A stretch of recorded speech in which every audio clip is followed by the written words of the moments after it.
The loan officer slid a stack of papers toward me and stopped smiling. He asked why I didn't disclose 3 loan defaults from last year. I laughed because I don't even own a credit card. He didn't laugh. He turned the monitor around. There was my name, my social security number, and the address of my parents' house, which I moved out of 5 years ago.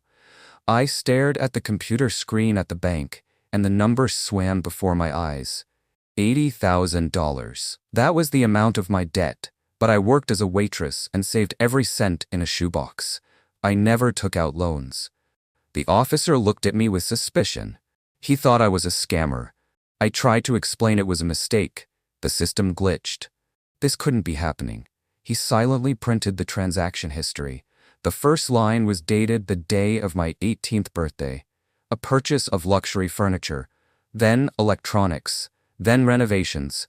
All of it was filed under my name. I felt bile rising in my throat. The delivery address was the same everywhere. My childhood home. The house where my parents, Vernice and Orson, and my older brother Kian lived. I took out my phone with shaking hands. I needed to call Mom. She always said I was scatterbrained. Maybe I signed something and forgot. But you can't forget a debt of $80,000. The officer said if I didn't start paying, the case would go to court in a week. I had 1 week to prove I wasn't a criminal, or I would lose everything I had worked for over the years. I walked out of the bank into the scorching sun, but I was shivering. The ringing in the receiver seemed endless. Finally, Mom answered. Her voice was cheerful, music playing in the background. I immediately asked about the loans. The music stopped. There was a long pause. Then she let out a strange little laugh. She said I was making things up again, that I always had too vivid an imagination. I started screaming, listing dates and amounts. I named the 80,000 figure. Mom abruptly changed her tone. She said we needed to meet at the house, not over the phone. This wasn't for other people's ears. I got into my old car that barely started. The whole way there, I replayed her reaction in my head. She wasn't surprised. She wasn't scared. She just wanted to shut me up. When I pulled up to my parents' house, a new sports car was in the driveway. Red, shiny, with temporary tags. Kian was standing next to it, polishing the hood with a rag. He smiled at me and waved as if nothing was happening. I got out of the car and slammed the door so hard the glass rattled. Kian stopped smiling. He asked why I was so jittery. I looked at his new car and remembered the last line on the bank statement. Auto loan. 2 days ago, I walked past my brother without saying a word. I stormed into the house. Mom and Dad were sitting at the kitchen table. Cups of tea sat before them as if it were a normal family afternoon. Dad didn't even look up from his newspaper. Mom pointed to the chair opposite. I threw the bank printout right into her cup of tea. The paper instantly soaked and darkened. Mom sighed and started wiping the table with a napkin. She said I was being hysterical. That this was exactly why they controlled my finances. I froze. Controlled? I am 25 years old. I've lived on my own for 5 years. Dad finally put down the newspaper. He took off his glasses and looked at me with his heavy, piercing gaze. He said I never knew how to manage money, that they were just backing me up to build my credit history. I asked how buying a car for Kian helped my credit history.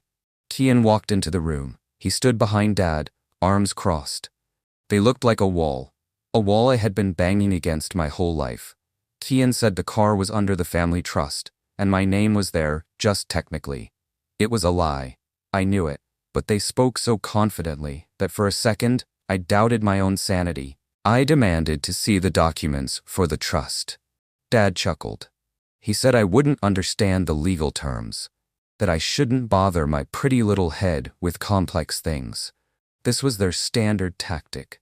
Belittle my intelligence so I would back down. But this time, fear was stronger than shame. I said I would go to the police and report identity theft. Silence hung in the room, so thick you could cut it with a knife. Mom slowly stood up. She walked over to me and placed her hand on my shoulder. Her fingers squeezed too hard, causing pain. She quietly said that if I went to the police, I would destroy the family. That Dad would be fired from his position on the city council. that Tian's career would end before it began. She was pushing on guilt. My role in the family was always to be the lightning rod. If something broke, it was my fault. If someone cried, I was the cause. Now they wanted me to shoulder an $80,000 debt for the greater good. I shook off her hand. I said I didn't care about their careers. I needed my name clean. Mom's face changed. She said I was an ungrateful egoist, and that I had no proof that I wasn't the one spending the money. She was right. Legally, it looked like I was the one spending. The signatures looked like mine. They had the passwords, but proving who exactly typed them was almost impossible. I felt the ground slipping from under my feet. Tian poured himself water and said they could help me make the minimum payments if I kept quiet. It was blackmail. They were offering to let me pay for their luxurious life so they wouldn't drown me completely. I ran out of the house. I needed to think. I drove to my fiancé Lars. He worked as an accountant. He should know what to do. But when I arrived, Lars met me at the door with a stone face. He didn't let me inside. He was holding his phone. He said my father had just called him. Orson told Lars I had a gambling relapse. That I lost a huge sum and was now running around town inventing stories about identity theft to hide my addiction. I stood on the porch, and my tongue went numb.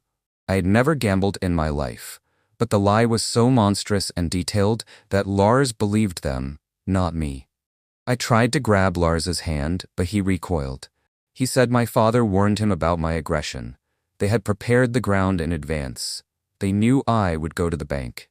They knew I would come to them. It was a planned operation to destroy my reputation. Lars said he needed time to think and closed the door in my face. I was left alone. Without a home, with debts, without support. I returned to my tiny rental apartment. I needed to find something to prove I was right. I started digging through old boxes of documents I took when I moved out. School certificates, old cards, and suddenly I found it. An old planner from the year I turned 18. I opened it. On my birthday, when the first purchase of furniture for $5,000 was made, I was a counselor at a summer camp. In the woods. No internet. No stores. I had photos with dates. I had witnesses. It was an alibi. But it wasn't enough. I needed physical proof that they were the ones who did it.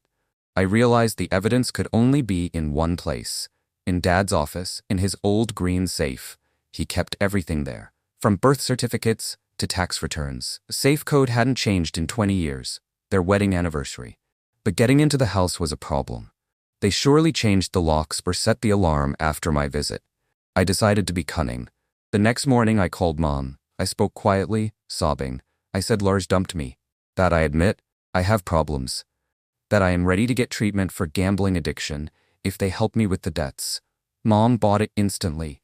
The triumph in her voice was disgusting. She invited me to dinner to discuss the rehabilitation plan. I put on my most modest dress, tied back my hair. I had to look broken. I arrived in the evening. The house smelled of roast chicken, the illusion of a perfect family. Tian sat on the sofa watching football. He didn't even say hello. Dad patted me on the back. The prodigal daughter returns, he said. I almost threw up. At dinner they discussed the terms. I had to give them my credit cards, which I didn't have, but they thought I hid them. I had to sign a power of attorney for my account. I nodded and agreed to everything. I said I needed to use the restroom. I got up and went into the hallway. My heart pounded so loud I was afraid they would hear. I crept into Dad's office. The door creaked. I froze. The TV continued to mumble in the living room. I approached the safe behind the painting. My fingers slid over the cold metal. 4, 8, 1, 9. Click. The door opened. I started feverishly sorting through folders. Taxes, insurance, house. There it was, a folder labeled Project K. Is K for Kian, or is it me? I opened the folder. Inside wasn't just accounting. It was a diary of crimes. Receipts, statements, copies of my forged signatures. And the worst part, correspondence with a lawyer where they discussed how to transfer Kian's debts to me so he could get his broker license. I heard footsteps in the hallway. Quickly shoved the folder under my sweater and slammed the safe. Didn't have time to fix the painting. The door opened. Tian stood in the doorway. He looked at me.